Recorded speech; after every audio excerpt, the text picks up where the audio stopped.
Good evening and welcome to the Wakefield School Committee meeting of Tuesday, August 27th. I'd like to call the meeting to order and start with our Pledge of Allegiance. Pledge allegiance to the flag of the United States of America and to the republic for which it stands, one nation, under God, indivisible, with liberty and justice for all. Thank you. I'd like to also start with the reading of our mission statement as our custom. The vision of the Wakefield Public Schools is to graduate students who are confident, lifelong learners, who are respectful and caring members of the community. Our mission is to prepare students for college, career, and community by providing rich and challenging curriculum, highly qualified instruction, and educational experiences that meet their individual needs and interests. Is there anybody from the public who wishes to speak? Seeing no one, move on to our consent agenda. Move that the school committee approve the minutes of the August 13th, 2019 school committee meeting and accept the minutes of the August 1st, 2019 school committee student services subcommittee meeting as presented. Second. Motion's been made and seconded. I'd said one minor, very, very tiny correction for Judy. There was just a date at the end for future meeting. But short of that correction, motions made and seconded. All those in favor? Okay, that'd be unanimous. I'm going to move the working group update down to the little later point in the meeting, please. And we'll move on to the superintendent's section. Thank you.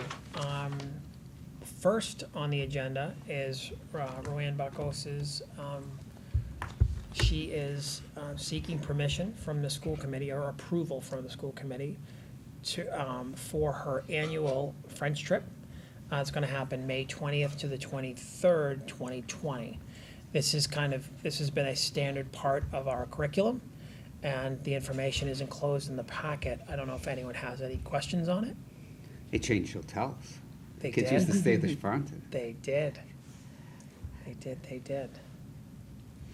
But it's still a 3-day trip. Still really, I think, a super fun part, not only fun part, but really an educational part, an experience that our kids really benefit from. I have a related question, Doug. There was some discussion about a potential trip to to Costa Rica for Spanish students. Is that still in discussion? I can check on that and get Okay. back to you in our next meeting. Okay. I would But like this is to the- volunteer to be a chaperone for that trip. Yeah, so I'll check and with Erin Manzi, Okay. and I can get back to you in our next meeting. Okay. All right. I think, Doug, it's actually 5 days. It's a 5-day trip, but it's 3 school days. Okay. Thank you. Both of my daughters went, and they loved it. But I know they were gone more than 3 days. So, need a motion? Yes. Move that the school committee approve the Galvin Middle School 8th grade French class trip to Quebec City, Canada from Wednesday, May 20th through Saturday, May 23rd, 2020 as presented. Second. Any further questions, discussion? All those in favor? Spacos, have a good time. Thank you very much. She always does such a nice job, even in preparing the materials, and is always so nervous before we present. She'll say, would you like me to come and present? We say, She's such a nice lady. we've got it. She's so squared away. She does such a great job. That's really awesome. At this point in my agenda items, we have the handbook review, and I'd like to ask Kara Morrow, the assistant superintendent, to come up and just share kind of the revisions information a summary of information on the revisions that were made to the handbooks. Hello, everyone. So I put together a breakdown. Basically, what normally happens every summer is the schools come, each school building comes together and looks at their handbooks and makes whatever necessary revisions need to be made for that school year, whether it's new staff or dates, that sort of thing. This summer, as we were looking through our handbooks, collectively, we just felt like there was some outdated language in there and that there were things that probably needed to be looked at further. And so we made a decision to have our handbooks reviewed by our legal counsel.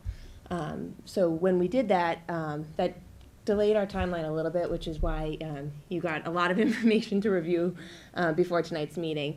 But we figured it was better to get the process started if we were not where we want to be with regard to the language in our handbooks with regard to procedures and policies.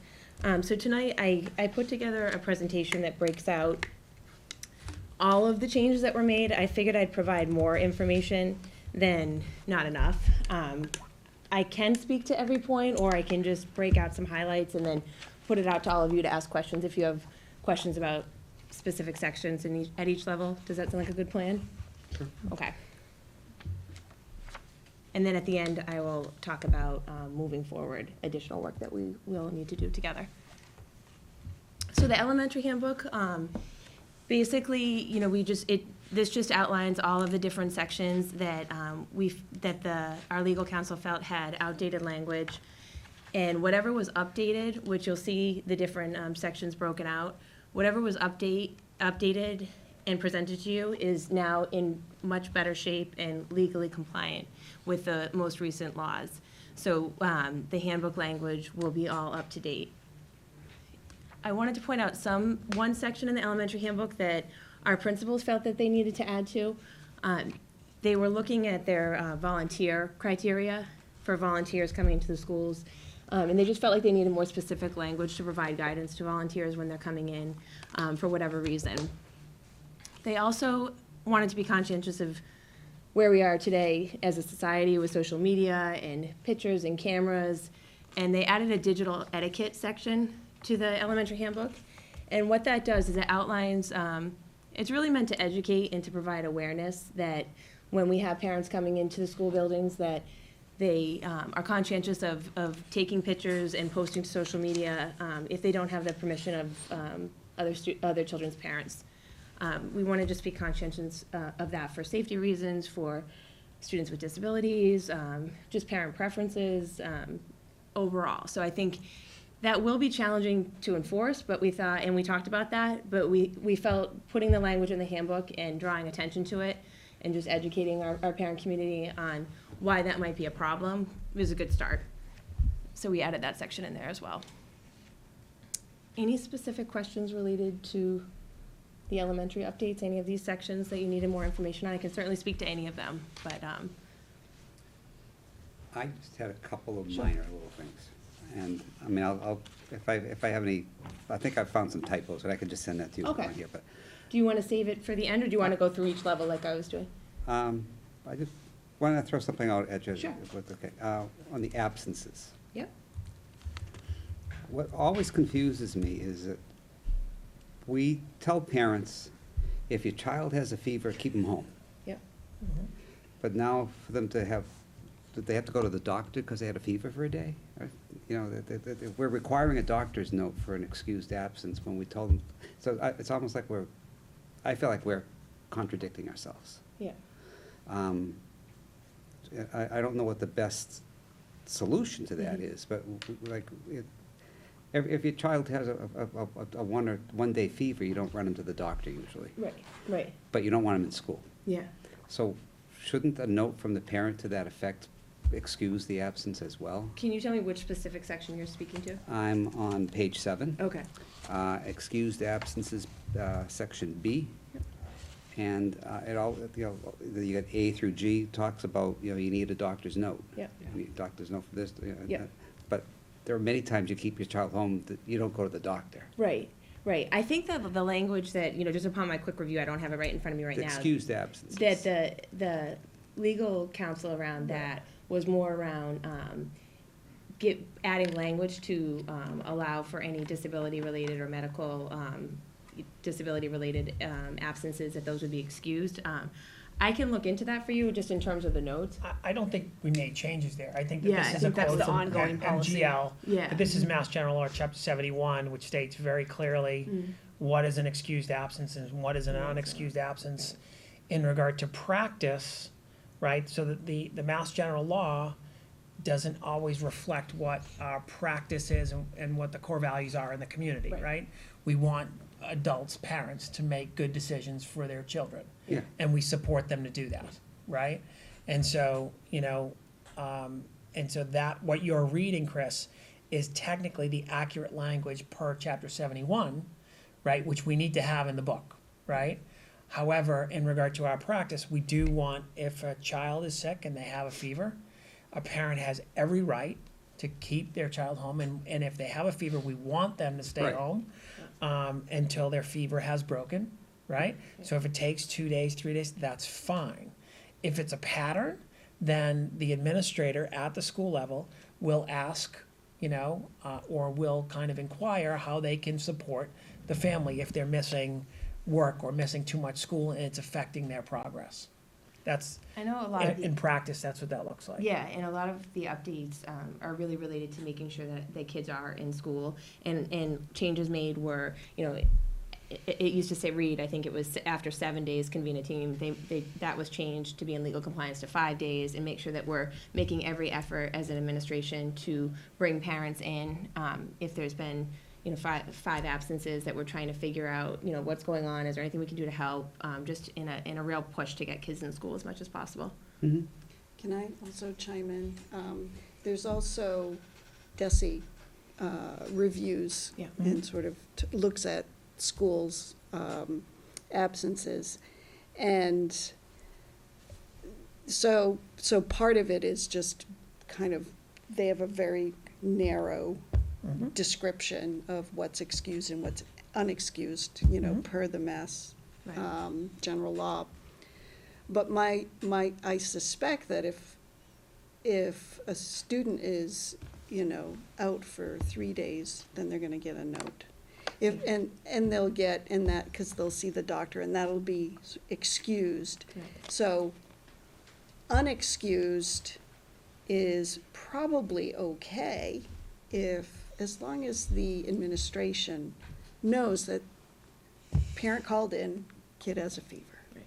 So I guess I wouldn't worry too much about is whether it's deemed excused or unexcused, as long as the administrators are aware of the circumstances. And looking into it and treating things, a lot of language changed with discipline and attendance, just that we're looking at things on an individual basis and making sure that we're doing our due diligence. Right. I guess my train of thought was that unexcused, I mean, a single one doesn't really matter, but if you had 3 or 4 in a year, doesn't it carry a penalty?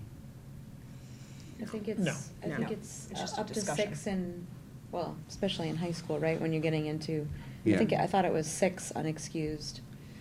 Mass General Law is 7.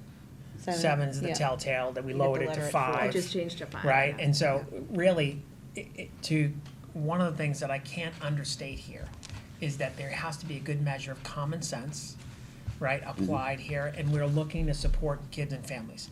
If absences are kind of getting in the way of students progressing at the grade level, we need to kind of intervene thoughtfully and support students and families. I agree. That's It's the less goal. about the penalty. It's more about figuring out the root of the Right. absences and Right. why, Yeah. a Right. student might not be attending. Right. I just would hope to be more clear about that.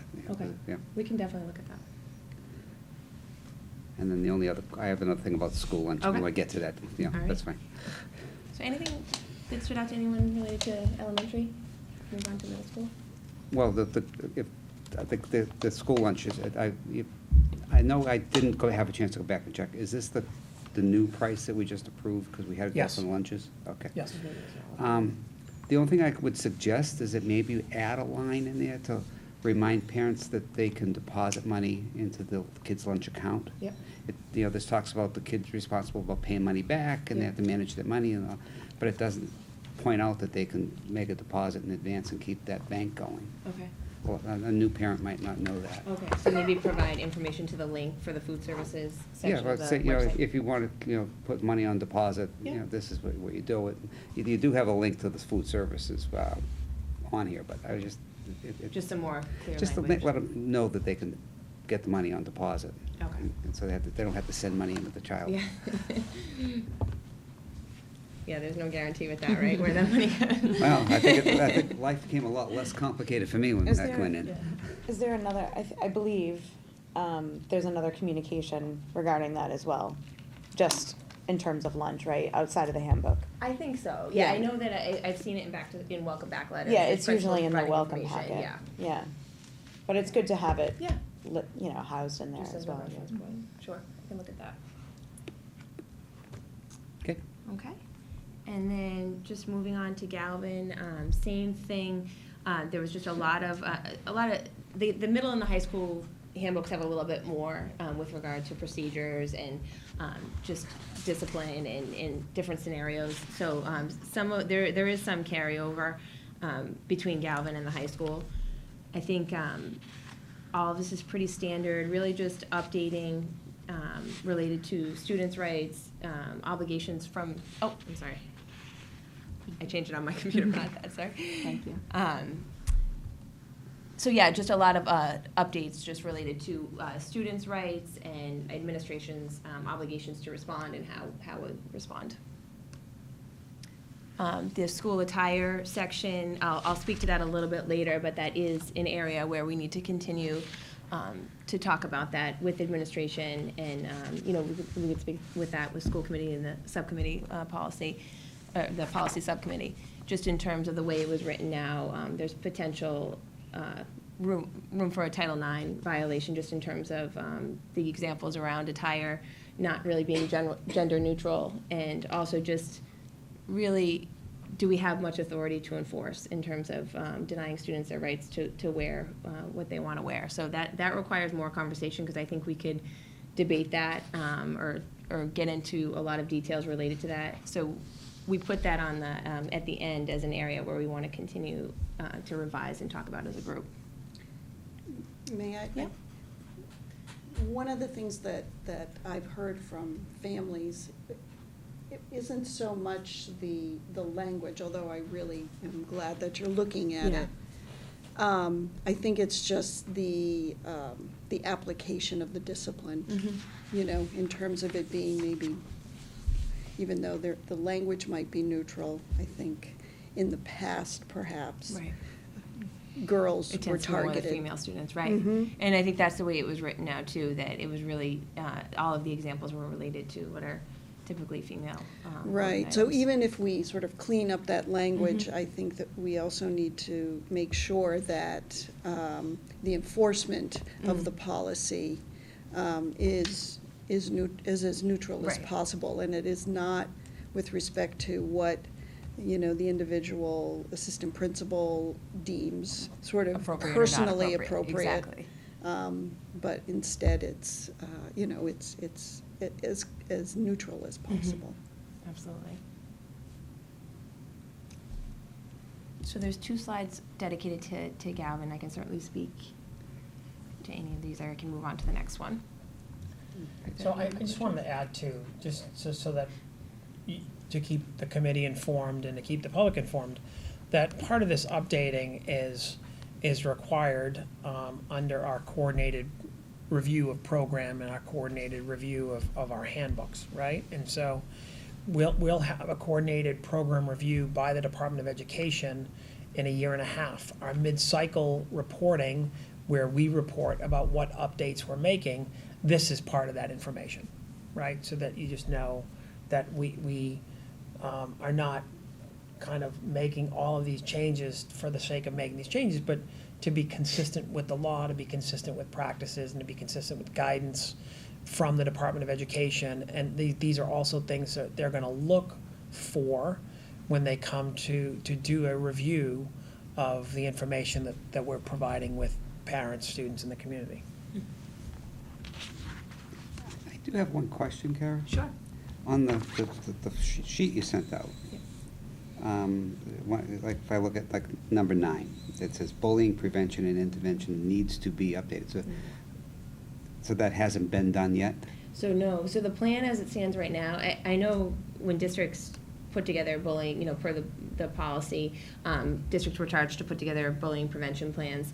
I think Wakefield did that, but what our legal counsel is saying is that there's some language that's missing from that, and they're interchangeably using harassment and bullying, but we need to separate and treat each one differently with regard to how we handle the investigations related to those. So he's advising that we look at that, and that in most districts, to create a bullying prevention plan, a committee's pulled together to really look at the language and look at how we're investigating bullying complaints, and that's done consistently. I know I'm the civil rights coordinator for the district. I would typically get involved. I might not always get involved in bullying. I would always get involved in any harassment investigations. So we just need his recommendation, and I'll speak to that at the end. He just feels like it's missing some key information and needs to be updated. Just fine. I just know that on policy within the past year or two, we've talked about the bullying piece. And what you're looking at is just the student side of things, but I think the school committee policy also encompasses the staff. Bullying as it relates to Staff on like staff the staff on- bullying.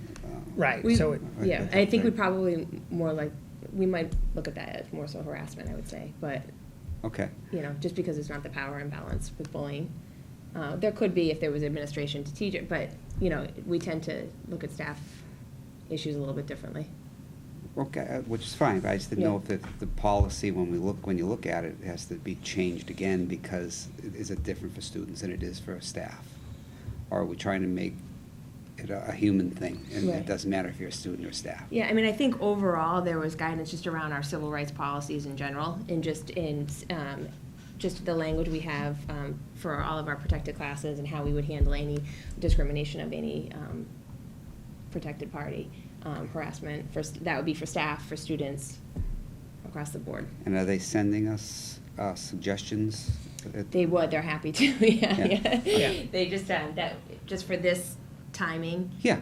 It will require just more time to meet and just happening over the summer. Right. But No, there's no. certainly, that was the guidance to bring this to the school committee, to look at it further. just to also clearly communicate, this is also going to be an agenda item in our next policy and communications subcommittee meeting. So we're going to be kind of aligning our policy and getting feedback from council to start to craft what the language needs to look like. Right. Right? And so, and I know a common question that arises from this is, would this preclude us from, based on feedback from council, Right. would this preclude us from kind of any, opening school and being effective in implementing our, bullying policy and harassment policy now? And I would say no. I mean, I think we can, most of the handbook language is updated, and I think with, for the most part, the bullying, just in terms of how we would handle a bullying complaint and what that looks like, level to level, would be in compliance with the law, but we just want to make sure that what's reflected in writing matches what we do in practice. Right. Thanks, Kara. Any other questions related to the Galvin handbook? Okay. High school, same thing, a lot of carryover, just in terms of the different sections that were updated by legal in the different sections. It's a little bit redundant. There were 2 pages on that as well. A lot of crossover between middle and high. Yeah. Yeah. And a lot of language related to student due process and disciplinary action with the updated law, Mass General Law 71, Section 37H and 3/4, that a lot of districts have been trained on that, on those updates for the last, I would say, probably 3 years now, that's been in effect. So we wanted to update all of our sections to reflect those updates in the law. And really, the whole goal behind a lot of those updates is to prevent unnecessary suspensions. Just, we really want kids in school getting an education, and that we're really doing everything that we can to make sure that they have that opportunity, and coming up with as many alternatives as we can. So then, the last section, I just thought I would just break out continued work, that, you know, as you're taking action as a committee, that overall, the updates that were presented to you in the handbook reflect the most up-to-date legal language with regard to how we are proceeding as a district, but the following revisions were recommended to continue to work on. And that, as you know, I had mentioned, Chris, you were talking about our civil rights harassment discrimination policy, that we look at that and make sure that that is up to speed. The language in the handbook provides a nice outline of what, you know, as civil rights coordinator, my response should be in terms of an investigation, and it's very clear within the handbooks, and then we just want to make sure our policy matches that. We also, as I mentioned, want to look at our bullying policy, that's missing several key required provisions. And then our allergy policy as well, that's something I know, I think Doug has been working on that as well and looking into that further, that our allergy policy, we want to make sure that that's updated and clear, and that it aligns with 504, where we're really looking at allergies as a potential documented disability, where students are in need of accommodations to access the school setting. Right now, we've used emergency action plans or allergy action plans, but we need to have more conversation around medical 504s as a appropriate document for allergies. Our English language learners, that policy needed to be updated as well. I have been working with our ELL coordinator. She has some updated language as well that we'll be posting to the website and putting in the handbooks as well. But we'll want to look at that, because I believe there's a section in the school committee policy that speaks about English language learners. And then the MOU with the police department, this was just something that legal counsel said, you know, doesn't really need to be in a handbook, and thought we might just want to take some time to review that with the police department and make sure it's as current as we would like it to be. So that was just a suggestion. He said you don't typically see the MOU with the police department in a handbook, so it just might be something to look at.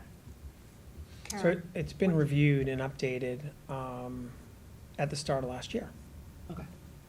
What does MOU stand for? Memorandum of Understanding. Thank you. So that's really related to, you know, any potential crimes in school, that we're notifying the police as soon as they happen. Got it. And they can respond accordingly if they need to. And then, as I mentioned, to the attire section for both Galvin and the high school, that we want to have further discussion around what we want that language to look like, what's appropriate, and what is reasonably enforced. So, I hope I didn't go through it. I know it's a lot, but I thought about going through each bullet, and then I thought I would be droning on and people would check out. So I know you had time to look through what I sent you ahead of time, but I just wanted this accessible to anybody who really wanted the breakout of what specific changes were made. You know, this presentation can be accessible to anyone who would like it. So just based on the recommendations, is there a plan? Is there like an action plan Yep. for, you know, how these particular bullet points are going to be discussed, a timeline? So I can start. So in the first two bullets, I think those are going to be priority items that are going to be discussed at the Policy and Communications Subcommittee. Okay, And we'll make recommendations to the school committee in regard to changes that need to be made in that area, okay. okay? The allergy policy, we feel like we have got a pretty good update on that from council. And we'll also be kind of moving forward in our next school committee meeting to put that out, to get feedback.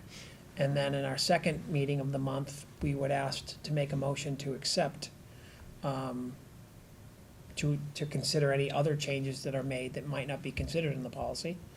And then to accept the policy, and that would then become part of our policy manual.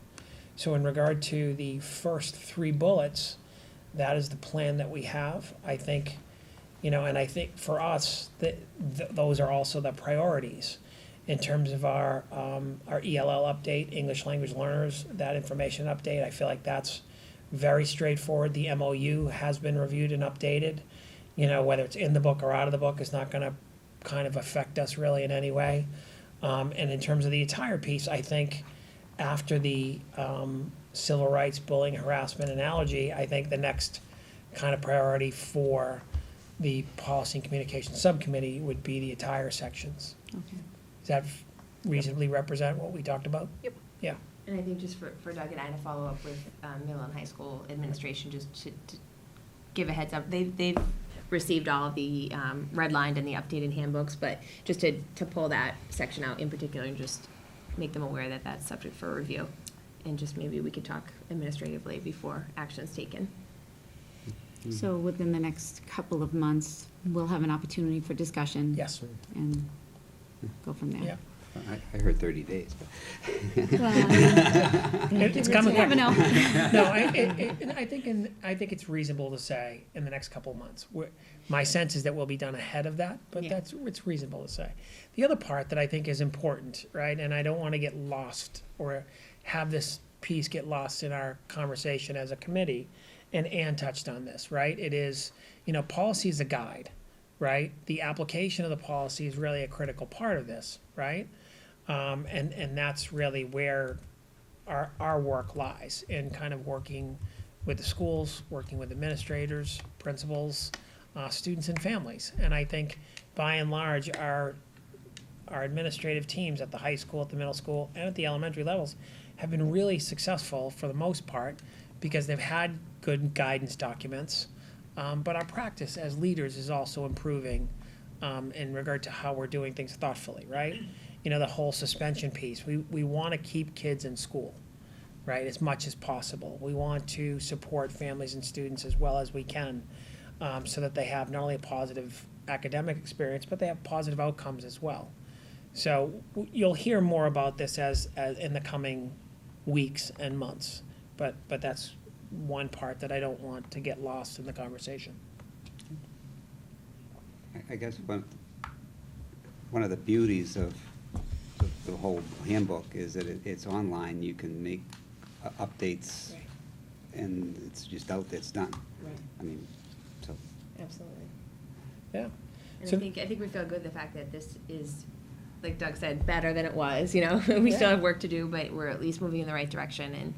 And I think with any time there's any kind of conflict, disciplinary or investigation, I think the handbook is something that's referenced first in terms of what are our procedures, what's our policy. So it's just good that we're as up to date as possible on that. So what, yeah, Can Go I ahead. just ask a quick, I seem to remember last year discussion about, in the high school in particular, around discipline, something about restorative justice practices. Right. And I was just hunting around, and I couldn't find it the first time, but there's a lot of words, so it could be in there. But I don't know if that's something that one would include in a handbook. Yeah, I think it makes sense. I think some language was updated. Each of the Galvin and the high school has a behavior rubric, which the guidance we got around that is, the way it was written before, it was kind of like, if you do this, then this happens. It was very cut and dry, whereas language that's current speaks more to opportunities for restorative practices, or and that's why the word potential was added in a lot throughout. Potentially this consequence, potentially that consequence. And there was also language added in that administrators really need to look at disciplinary action on an individual basis. There may be circumstances that are very specific to the case that might cause an administrator to act differently than they did in a case that seemed similar but was actually different.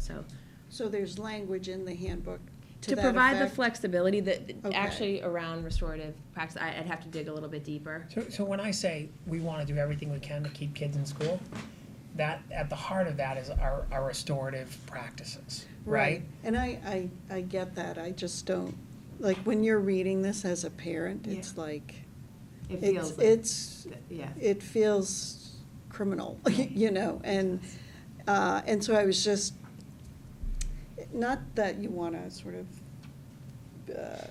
take off the hard edges, but necessarily, because this is important stuff, but I didn't know if there was a possibility to be more explicit in that frame of mind. Mm-hmm. Or if to do so would then be opening up No, but you a raise, can of have to. worms but I think you that raise a might good be. question in regard to, now we're opening school now. So, I mean, we're gonna publish the books and get them out, and if we need to make edits, they're online, like Chris said, and we'll go from there. But you raise a good point, right? Which is, is there a way for us to more fully explain, so that the books don't feel too parochial? And I think that that's really good feedback. I value it, and I think we can share that with the administrative teams, right? With the question of, are there ways to more clearly articulate the things that we value in ways that don't feel like there are, your words, hard edges, right? And so, yeah, right? We don't want it to feel so parochial that it's not accessible. So, Yeah, I think there's gotta be some kind of guideline, especially with suspension, expulsion, what could cause the most harsh of consequences. There has to be some kind of idea around that, but overall, I think the language is going to Right. be a little bit more vague. And because I think sometimes it's just based on sort of what the principal's tolerance is, right? So, one principal, if they're they're like hard on drugs. Mm. You bring drugs to school, there's no flexibility, that this is, and that might be fine, given that the circumstances, but, you kind of want to remove, you want to have enough flexibility, but you also, maybe want to start with the flexibility. Right. You start there, and then if there are further infractions, Right. or, the student is becoming unsafe, then you become, Yeah, I think- become harder. I think the additions were a nice balance of, because all of us as parents, we want to ensure that administrators are keeping our schools as safe as possible. So I think there was a lot of language added around administrators' ability to search any school-owned devices, text, anything can be confiscated or searched. There's no, students shouldn't have any sense of privacy around school-owned things. So I think, and I know, we're looking at just overall oversight, just to make sure that if we suspect anything, that a student is a safety risk to the school, that we have the right to look into that and to search. But then on top of that, then there's language that gives the administrators a little more flexibility in their response too. Okay. So I don't want it to be lost on parents that our administrators aren't doing everything. They have an obligation, the way the language is written, to search and make sure that our schools are as safe as possible. Got it. Thank you. Okay. So there's no vote really needed on these, right? Is what you I were think talking in the about? past, I think that the committee, correct me if I'm off, but I think the committee has accepted the books as they are presented. And I think, based on, I feel good about what we're presenting to start the school year, right? And I think we've addressed this notion that, where other changes need to be made, we'll make those changes and kind of respond accordingly and keep you up to date on that through the policy subcommittee. I like to think of it as, what's the term, a living document? I think that that's a perfect way to describe it. So do motion So I to will, accept. okay, so move that the school committee accept the handbook reviews as presented. Mhm. Second. Okay. Any further discussion, questions? Okay, all those in favor? Okay, great, thank you. Thank you, Karen. Thank you. Thanks, Kara. Thank you. So I will be quick in my next few topics. Our administrative retreat, I think, I need to thank Bob Burgess and the Wakefield item. I think that they got a lot of this information out already, so I'll be brief. Our administrative retreat this year was held last week, and it was the 20th, 21st, and 22nd of August. All of our school principals, our assistant principals, and our directors were participated in the retreat. I think it was a little bit of a different retreat this year in that we had a few guest speakers come in. to really highlight, some work that's happening at the university level in regard to equity, diversity, and inclusion, and what that work looks like, and what kind of the roots of that work and the research behind that work. And this year we had the Associate Dean from Boston University, Raul Fernandez, come in and join our group and spoke to the administrators for about 90 minutes, just really about not only what kind of students are legally entitled to, that's a part of the equation, but also kind of the places that we need to create for kids to be successful, the environments that need to be created. He used the phrase, we if we're doing this work well, we want students and families to come like we have planned for them to come, with whatever they may come with, and with whatever they may present, whether that be a physical disability or other disabilities that kind of might impact how they learn, right? So I think he did a very thoughtful job. But the first part of the retreat really focused on the administrative strategy and the instructional strategy, and the three parts to that also guides our budget cycle. In the afternoon, Raul Fernandez came and talked about equity, diversity, and inclusion, what that looks like at the university level, and really what kind of that could look like in a public school district. He'll be coming back to also speak to individual schools and individual faculties, which we're very fortunate to have him. So that was day one. On day two, we talked a lot about the curriculum work that we're doing, and kind of the mapping that we're doing, and how that is going to lead to a really kind of more effective use of both the content and practice standards, along with kind of an intro to really looking at assessments and formative assessments, and how we're using data both to support students and make adjustments to our teaching. So that was in the morning. The second part of the morning activity was Lynn O'Neill talked about special education and the changes that are happening in special education, and things that really, in ways that we need to adapt to better meet the needs of students.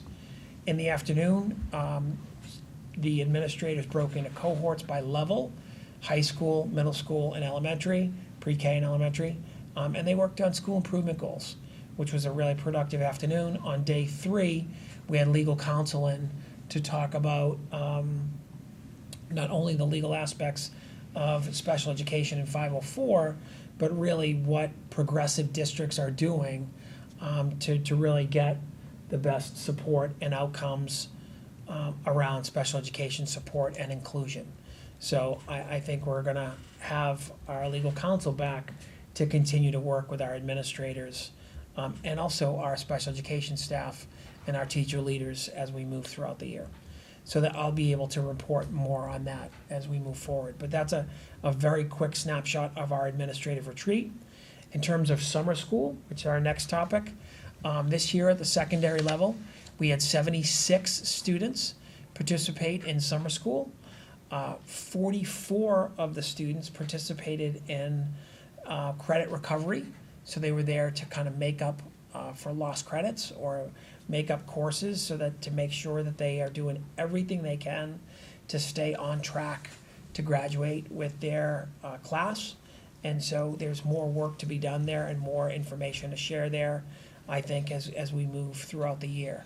32 of the students participated not for credit recovery, but participated in the college essay writing opportunity, which is really one of the very best things we do. And it's actually it's a great thing that kids are working in the summer ahead of their senior year, getting their college essays, in print, getting drafts, and getting multiple drafts, and getting to a finished product. To be honest, I think all three of the Lions children could have benefited from that. But I'm very happy to hear, and I need to thank Brian Robertson for coordinating the high school program. He's done a great job for several years, and I think it's some of the best work that's done beneath the radar. But I'm happy to report that in regard to a summer school update. And just the last piece is just the kind of the opening of school information in the report. good news, what a difference a year makes. A year ago, we were struggling to figure out what day we would be able to get into the Walton Elementary School. This year, that's not the case. Walton is clean and ready to go and ready to open. And as I'm saying this, Will Cavanaris is on the side smiling because we worked collaboratively.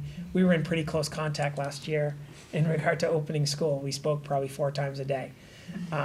But this year, that's not where we are. And so, but Walton's ready to go. All the elementary schools are ready to go. We have 2 new boilers, one at Greenwood, one at Dolbear. There's a lot of work being done, a lot of cleaning and maintenance being done at all levels. We're progressing in regard to getting a project manager and a schematic design for Greenwood, which is for our MSBA grant. There'll be more information to follow there. For the Doyle, we have a new fire detection and suppression system, which is an alarm panel that's been installed in the school. That's operable. And in the fall, not during school time, but outside of school time, we will also sprinkler that building.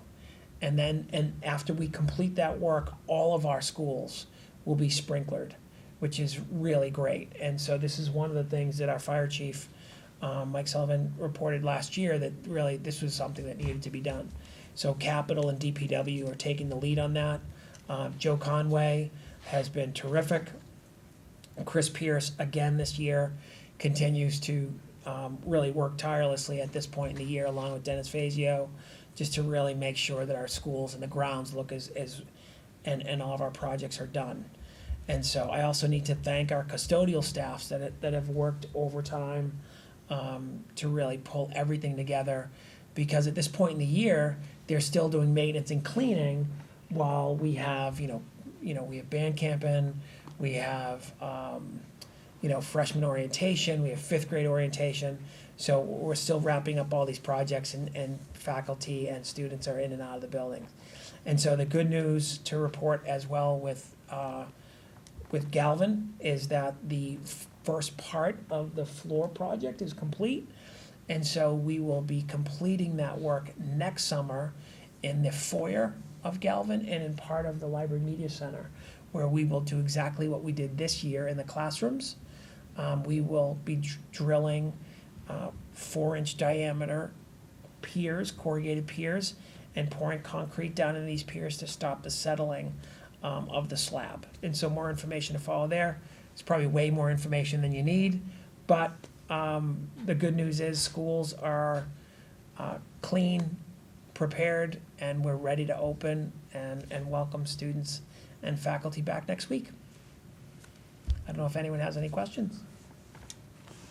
Doug, could you talk about the sessions that were run yesterday for the 9th graders that are coming into the high school? That was something new that I think Principal McLeod had put together, of kids could come in the morning and attend sessions, and the parents could come to a session of just about the transition into high school. Yeah. And all that. So one of the things that is important to Amy McLeod is to really create different opportunities for both larger audiences and smaller audiences. The invite to invite freshmen in and to also invite parents in is to create smaller spaces so that students can ask the questions that they have. We know that when students are in larger audiences, just like parents, we know that it's often questions don't get asked, or not all of the questions that need to be asked are asked and addressed in a way that really resonates and helps both students and families. So that's the intent behind that.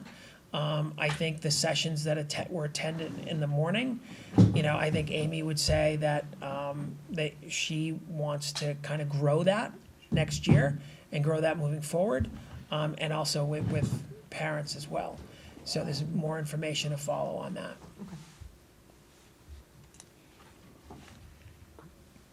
Any other questions? Okay. No? Thank you. We go back to chairman's comments. There is one item I just want to throw out there for your knowledge and just keep in the back of your mind. As I mentioned at our last meeting, there was the FinCom came in and met with the Finance and Facilities Subcommittee. And one thing that we talked about as a benefit would be to have what we're referring to as a tri-board meeting, where the town council, the school committee, and the finance committee would meet together this fall. We're looking at on the October timeframe. One date that's been thrown out there is Thursday, October 17th. But I just would hope, I don't know that date's gonna hold, because we might have some conflicts with the space and other things going on, but in that general timeframe, if you could kind of try to maintain some flexibility in your schedule, it's going to be difficult to find any day that works for Everyone. probably close to 30 people, so, So it's the full boards of, the All full three. membership of each? of all three. Board, okay. So it's, we're likely to hold it at, perhaps at the Galvin. I wasn't sure that another spot that I thought would be perhaps more intimate would be the Savings Bank Theater, but I don't know if there's room at the front of that place for all I think that all there's the something people scheduled for the Savings Bank Theater. on that day. There's a Human Rights Commission event on human trafficking scheduled for that night at the Savings Bank Theater Okay. at the high school. So, is the date holding at the venue that we're not? So, sure? I mean, the suggestion was to get a spot at the Galvin, Yeah, and I think we can certainly do that. You know, this is a pretty big group. We're probably talking about close to 30, close to right? 30, yeah. It's a lot of microphones, a lot of airtime, and yeah, A lot of elected officials.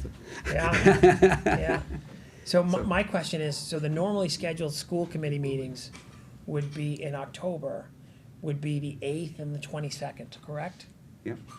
So we would meet on the 8th, the 17th, and then again I on the think we 22nd? changed it for the school committee. I have the 15th and the 29th for school committee meetings. Didn't we change that, Yeah, we Susan? changed something. Was it for the Was holiday? it a holiday? It was for the Yeah. holidays. So it's.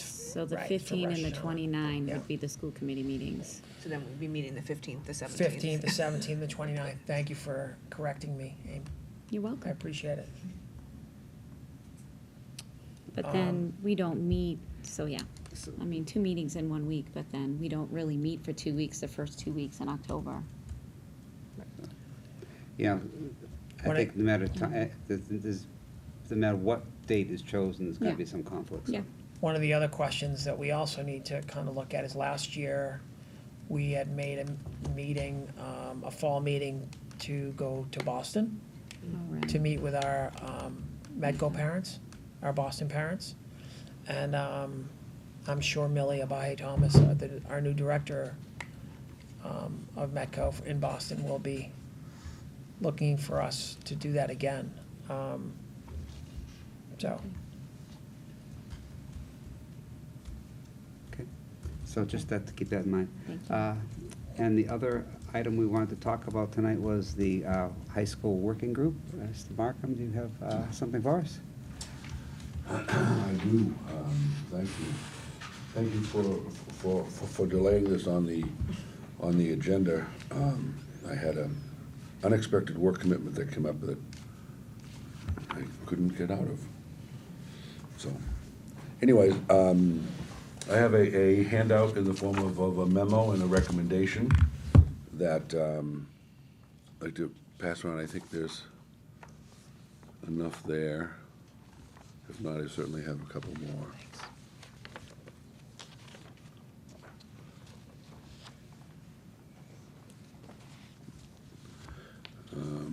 If there aren't, I have a couple more. I think we're good. Judy, how many are there? Are there two more there, by any chance? For Will and do you Cara? want one back? No, Will and Cara could, if they wanted Be one. good. Okay, so, thanks, folks, first and foremost for the timeliness on tonight's agenda, but also, I guess, in patience and appreciation for, the summer has flown by, and this was something that we had talked about going back to June, so here we are in August, right? But anyways, this idea, just for very brief background, came out of, as you may recall, back in March. We had a community forum on the high school. That there was a great groundswell of community thinking and people wanting to gather, to get together, to talk about it, to just appreciate what had happened, of course, coming off the January notice that we received from MSBA that we wouldn't make the cut in 2019. So we then reacted and held a community meeting, which was incredibly well attended. Got lots of good feedback. Coming out of that meeting was the notion of, well, why can't we be as prepared as we can, right, for the next round, or whatever the MSBA is going to tell us. They're going to tell us whatever they tell us. We put our best energies. As the committee and the community may recall, we revamped our approach to filing the SOI, which we filed last spring. Put a lot of extra energies and people and extra sets of eyes and re-engaged the engineers and the architects in developing the SOI. So that was sort of the first prong in reacting to that community forum. And having a community group such as the one that's being discussed, or at least on tonight's agenda, sort of is the second prong to that, to coming out of that forum. So that's the basic, sort of a background, and just to remind the community members as well as the committee on what had occurred in the spring, leading up to some June conversations around establishing such a group. Mr. Lyons and I had met a couple of times. We had outreach from town leaders, from parents. We even recalling back at the community forum, we had many speakers who were former members of the Galvanized movement, were present and really engaged in wanting to be engaged in this effort. So many of them have reached out to myself by email or over the phone. I know they'd done the same with Doug. I know a group had met with us, Doug and I as well. So we're certainly, getting ready to put this type of group together. So what you have here tonight is a proposed motion to establish a working group to, if I may read the motion without actually calling it a motion, for the creation of a working group to develop community outreach and planning strategies for new Wakefield Memorial High School, presented herein, meaning this memo, and under the authority of the school committee. The working group would be created under the school committee authority and report to the Wakefield School Committee as requested, charged with the mission herein, comprised of diverse and representative members appointed by the school committee, and given a timetable for completion of work that is in alignment with benchmarks set by the school committee, the town, and MSBA. The memo that you have before you speaks to some of what the mission of the group would be, and in short order, without necessarily reading that, it would be to engage a group for the fall, beginning in September through January or through December, that time period, as we anticipate an answer from the state between December and January time period, with the appreciation for what might be some of our next options. There's a couple things that I had done some research into what type of authority the group could or could not be. For example, we would not want the organization working group, to consider itself a political group. It wouldn't be a political action committee. It wouldn't engage in campaigning, per se.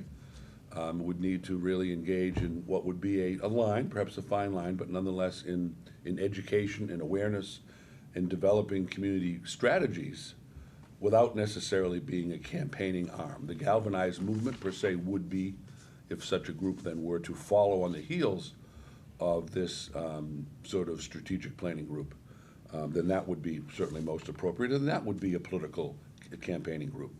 But certainly the school committee as a public body can't create a political action committee to do its sort of work there. But it's certainly most appropriate for us to, I think, to continue to engage and excited our community, just because I think everyone sort of takes a little downtime over the summer, but let's hit September sort of, right with some enthusiasm and some passion around this, and pick up where we left off in June. The other thing that this working group would not be, as it's noted in the mission, it would not be a building or construction committee. It would not be a committee that would have authority over such matters that are otherwise already placed before an existing town board or committee. For example, it would not be a committee that would second guess the existing work of the permanent building committee. The permanent building committee in town already has such a charge. We already know there continue to be work to do with what a final design and schematic plan. There's lots ahead of us. But it wouldn't necessarily be a committee that would be designing how many floors or where the science wing should be or that type of thing. It wouldn't be an architectural design committee. It's really a strategy group to come up with building a community consensus and building a community conversation around awareness and advocacy. Now this is, the second page speaks to what, some ideas around what a membership, representative and diverse membership could be. And here, this speaks to really profiles of individuals, not necessarily names of folks, of course.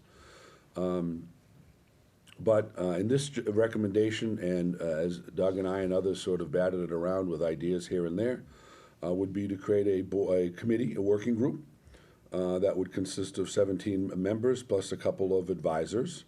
Advisors principally being town or school employees, who otherwise we'd probably be relying on anyways, but necessarily wouldn't have a sort of a public role in as a appointee to such a group.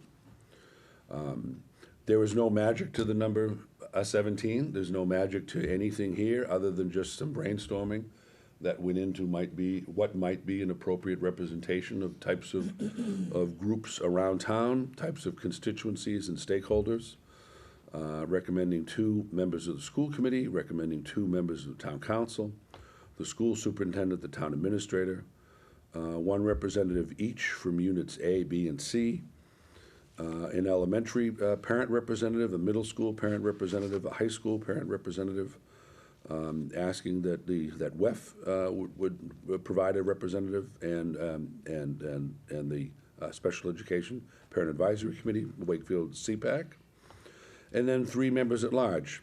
Again, there's no magic to these numbers. You don't want. It's kind of like when we created the Superintendent Search Committee, right? You don't want it too small, but you don't want it, a cast of 30 or 40. So again, there's really no magic to that number. It was just a genuine effort to put some ideas down on paper of what that might be a nice sort of representation of stakeholders around town. And then for the sake of putting something forward tonight, if the committee is so inclined, a process moving forward, at least from our end, would be that we would promote this. If we move forward tonight, we would promote this in perhaps a press release or that type of thing to engage the community members at large and seeking, reaching out to each of these groups, using the school committee clerk as our communications a conduit, asking any member of the community who's interested in serving on one of those community member at large slots to submit a letter of interest by Friday, September 20. And then we would ask that all the information be turned in to the school committee by the representative groups around town, and then we would vote to establish this committee by name, by listing the individuals whose names have been provided to us, thereby empowering them to have this hold this office on September 24, effectively then giving them 3-4 months of work to do, or at least for phase 1, 3-4 months of work to do. So that, in short order, is certainly a summary of many conversations and communications that have been had in the last couple of months regarding the creation of such a group. But I think there's real interest around town. By having it in a public forum, it would obviously, the group would need to comply with the open meeting law, and it would have it in a public session, so really the community could attend and participate. So there's really, even though that we're designated people to sit around the table to consume the work, it certainly doesn't in any way prevent members of the public from contributing or attending and observing and that sort of thing. So, there's the recommendation. I'm certainly open to ideas, comments, thoughts, and whatever the pleasure of the chair is moving forward. Well, in order to discuss it, we should put a motion on the table.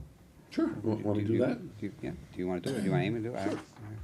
I make a motion to vote to approve the creation of a working group to develop community outreach and planning strategies for new Wakefield Memorial High School as presented within this memo, dated August 27, 2019, and under the authority of the Wakefield School Committee. Second. Okay, motion's made and seconded now. Any questions? Tom, you talked about the time frame. You just kind of restated it there at the very end around phase one potentially being through January. But let's assume that we get accepted into the program this year. The idea would be that this group would continue to have a role until it didn't, because a galvanized like group would be put together. Is that the thinking? Is that Yes. it's only kind of a short-term thing because there's a role for the PBC to play and there's a role for a outside organization that would be driving, that would be more politically oriented in trying to drive interest in town? Is that kind of what you're thinking? Yes. I think some of the, lots of the feedback that we received going even back to the forum, or even when a couple times appearing before the town council this past spring in budget sort of talks, there was lots of ideas about establishing a sort of strategic thinking group that would lead into sort of a campaign group leading up to town meeting or leading up to a ballot vote. Whereas we need to be, there is a fine line, even though it's a line, but a fine line nonetheless, between certainly what we can engage and empower others to do and campaigning. But I think we as community leaders and elected officials, I think we have a responsibility, as we've talked about since June, if not earlier, about really engaging the community in exactly what sort of groundswell we love to take advantage of that exists within the town. So I could see that, say, to your point, and I couldn't agree more, that we're gonna put on a positive face, right? So the MSBA comes back and accepts us into the program for 2020. This group has probably now done 3 to 4 months of planning and work, and is gonna have some set of recommendations about what a yes, no, or maybe type thing, whatever it might look like. And then I guess it's incumbent upon us to really strategize then what to do. Either we re-engage the committee in some more strategic sort of thinking, or we thank the committee for its work and then keep our fingers crossed that the galvanized movement comes about and leads into the Springtown meetings and so forth. So it's kind of hard to say what will happen without knowing where the MSBA is going to be, but certainly sort of step one is to get us with some ideas on the table about what some options are. Because I think setting the expectation for people who may want to be a part of the group is phase one a fall up until the end of the year, or up until the decisions Right, up until the decision. is made, exactly. right? And Yeah. then it's kind of regroup at that point where there might be a need to continue the group, but you don't know that kind of leading into it. You really don't, Okay, yeah. all right, that's helpful, thanks. Tom, for the public's knowledge, and when the community members are submitting their letter of interest, can you speak to the process after that? Is it a random selection after that if you have, multiple people going for So- sort of the same? That's a great question. So what we've done in the past, and I fell back upon that because it actually has worked a couple times, when people have submitted their name by an email, that we effectively, the clerk effectively takes the names and literally puts them on a card and into a box. And we literally, on camera, pull, you know. We should have a real hat. 3 names out of the hat or the box, you know, literally, it's that random. I mean, that's Okay. how we've done it. That's how we did it for the superintendent selection committee, and it's all, Same process. you know, it's all, yeah, and so that's what I fell back to. I mean, there's probably other ways to do it. I'm not wed to that, but it's open, it's transparent. You submit your name, you do it on camera, and here's the result. Sounds fair. Yeah. And I didn't put any criteria around what a community member at large would be. And there's certainly that's something that we could do. I mean, obviously, it's our committee to establish, so we could put criteria around expectations of who those individuals are. If there's a group, for example, that maybe I missed, maybe when Doug and I were batting ideas around, that we missed someone, or we missed a group, or we missed an entity, that's what we want to make sure that we capture. We want to make sure that this is not an exhaustive list by any means. It's just sort of a really genuine effort to capture the groups around town. Would you give preference maybe to, so say you had another, so you've chosen the high school parent, the elementary parent, and the middle school parent, and then there's overflow and, you know, potentially they could be in the community member at large group, but in looking at that, you want to make that a diverse group, you know, so if you have a community member at large that is not in one of those schools, that would be, you know, looked to more so than another member of, because I think that's come up before, and Yeah. maybe the superintendent searches where we've maybe had an at-large member or, you know, someone who's interested, but they actually are a parent at one of the 3 schools or maybe more than one. But in this particular case, I think it's really important to have a community member at large who maybe doesn't associate or align with one of those particular categories. So, for example, one idea could be to have a business owner. A local Right, business owner right. could be. Encourage that. You know, any man or woman who's a local business owner is obviously gonna feel, whether they reside in town or not, of course, it's up to us, but nonetheless, a local business owner who's gonna feel the unbalance in the way that we charge residential and commercial taxes. So maybe that's a part of the equation, because we're not in balance between residential and commercial taxes. I'm not advocating that we do, but I'm nonetheless saying a local business owner, perhaps someone that might meet that profile.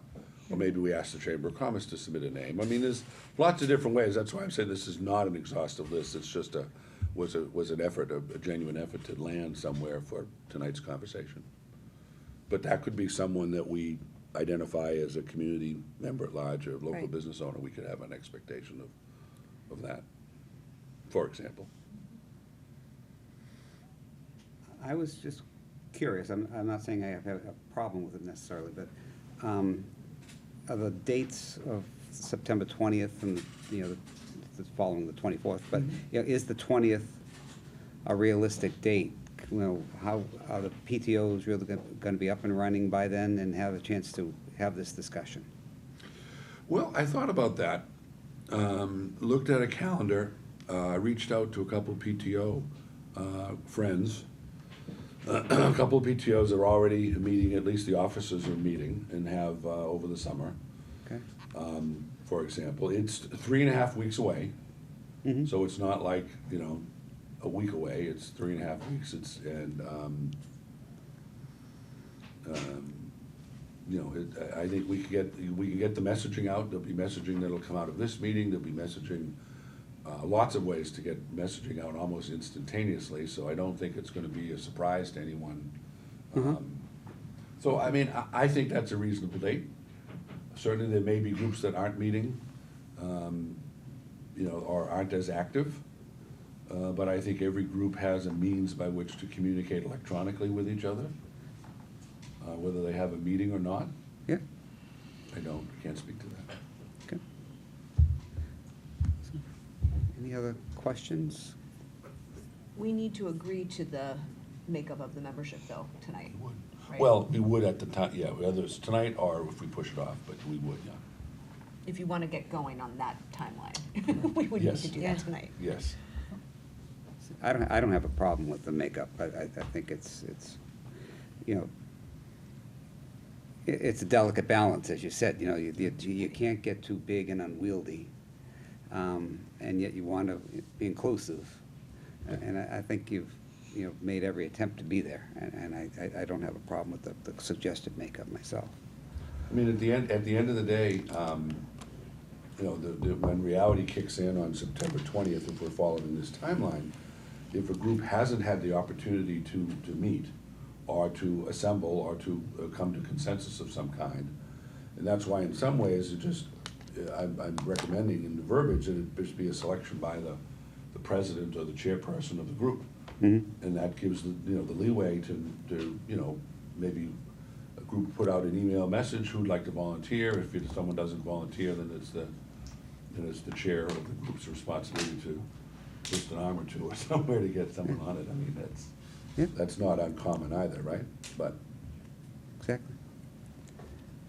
Would it be appropriate to have a representative from the original galvanized group?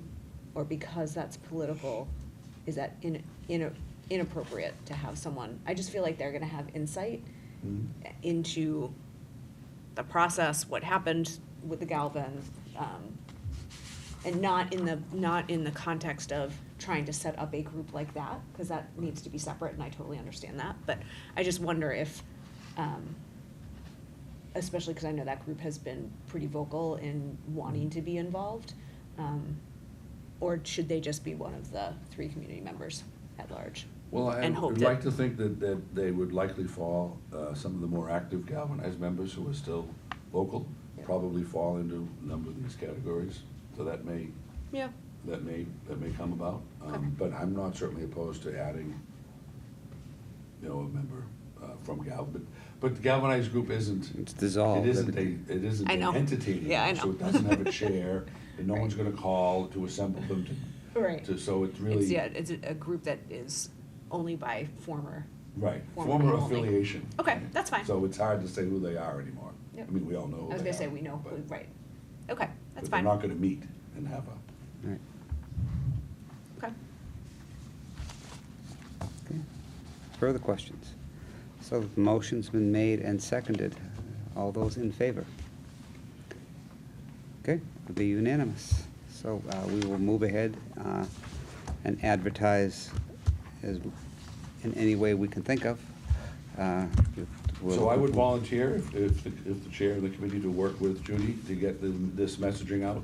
Okay. To summarize it a bit more, a little more concisely perhaps, or even share this memo itself. Great. And then to get some info out to all the groups and get September 20 as a deadline on people's radar screen. Super. Great. Thank you all. Okay. On budget items, we're not going to put Christine on the spot. They're her second day on the job. But she does have some warrants for us to sign. And Mr. Piffling is here with contracts for us to sign, right? Did you have anything you need to state, or they're just done? I'm good, thank you. You're good, okay. I'm giving you an opportunity. Very kind of you. Okay, and there were no gifts, so. Finance and facilities is nothing new to report. We're just kind of letting the dust settle a little bit. And I think we'll resume our meetings probably end of September. Right. Okay. Anything new from labor? No, not really. No, thank you. Okay. Student Other service? than the contracts, please stick around to sign the contracts in my class tonight. So the Student Services Subcommittee met on Monday, August 26th, and we discussed, our next goals and our priorities, and we really want to, as a group, check in. We thought maybe it was a good idea to check in on work that the subcommittee did last year by collecting data from teachers and parents from the first quarter to kind of get a snapshot of, what we put in place in terms of budgets to see if things are actually working and if it's effective. So we're looking forward to receiving that information. And we're also looking at developing some sort of a research question to focus on ways to effectively support learning in the district. So we're working, we'll continue to build on those Great. aspects. Thank you. It's not, you're paving new ground, so you don't really have a lot of, Yeah, more to come. more to come. But you don't have a lot of pre-done things that you can just, go Yes. by. You're Right. paving your own path. So. Right. And policy and communications. Yep, so we met tonight, earlier, before this meeting, and we spent a little bit of time talking about the social media policies or guidelines. We are gonna spend some time at a future meeting reviewing the acceptable use policy for students around social media. We're gonna be looking at the Massachusetts School Committee website for some guidance on maybe some language that we could use, and just kind of re-looking at that policy as it exists today. And then much of what we talked about earlier in the context of the handbook, there's some policies that we need to be reviewing: the bullying policy, the harassment policy, the dress code policy. So those are new business items that'll be coming up at a future meeting. We did not schedule a future meeting yet. We also planned, we had hoped to spend some time at this meeting talking about our kind of mission as a group, as the committee is an entirely new group of members. And so we didn't get a chance to do that because Tom Flynn was not here, and we felt like it was important for him to be a part of that conversation. So that'll be a future discussion as well. I do have one policy that I think I have to put it on the table for review at the next meeting, which is the life-threatening allergies in the school setting policy. Is that the name of the policy? Mm-hmm. Okay. It has So- a number too. Yep, policy number 1010-R. Okay. So we want to put that on the table for review at the next meeting, and then we will vote on it at the meeting on the 24th. Does that sound right? Yeah. Okay. I mean, is it ready to go on the table now? You could. I- Or do you have to, is it retyped, or is it, do you have it in the We have form? to accept the changes, so it will be ready in the next meeting. Okay. Yeah, it's not ready yet. Okay. Great. There's one other thing I would like you to think about looking at. Because the topic came up during the handbook discussion about photographs. Yep. And I believe we have a policy about pictures and videos and that kind of stuff, and I don't know how it's gonna align with the intent of the handbooks or not. Okay. But we had a policy. We can check that to see with points of intersection there. Yeah. And You if may language wanna needs look to at be it, because, changed, or that they can coexist. I mean, part of the policy that was previously talked about and adopted, kind of went around, is it okay for a student to turn on their phone camera and videotape a teacher and put it out on the video, and that kind of thing? Would that be part of the acceptable use policy then by students? It came under some video stuff. It might be under that part. I So just remember that. I think that there was there's different videotaping. laws around this, and so I think some's covered under the Mass General Law, which would be, so let's pull the policies and kind of hold them side by side. It was And then that way we can figure out more. Like nobody was to be photographed or videoed without their permission, type of thing, was a big part of the discussion, so. Okay, we will Take a look. take a look. And- That's for me. Okay. Future dates, our next meeting will be Tuesday, September 10th. We will have a budget status update at that meeting. And looks like we have a whole bunch of other stuff. It's going to be perhaps a heavy meeting, I think we'll be okay. so. Yeah. Okay, any school committee comments? Tom? Just wishing everyone well next week as everyone returns to work, both teachers, faculty, staff, and of course, students. Hope everyone had an enjoyable summer, a well-rested summer, and looking forward to a terrific school year. Ann? Also welcoming our students back to school and any new families who've joined us over the summer, over the year. Looking forward to having you part of our community. Susie? I think I'm good. You good? Ann? And for me, thank you. Okay. Colleen? Echoing the same as well. Welcome students and staff and parents back to school. Welcome to Christine joining us for her first meeting.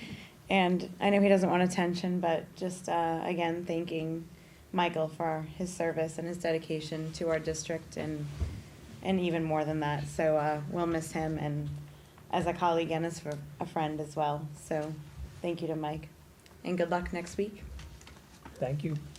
Okay, you've picked up on my, my thing. We hadn't had a real official send-off for Mr. Piffling, so wanted to thank you very much for your. I avoided the last meeting on purpose. So we're very grateful for your time and look at you and back here, still helping making sure things get wrapped up in with a neat bow. So that's very much appreciated. Thank you. So motion to adjourn. So move that the school committee adjourn its meeting of August 27th, 2019. Second. All those in favor? We're done.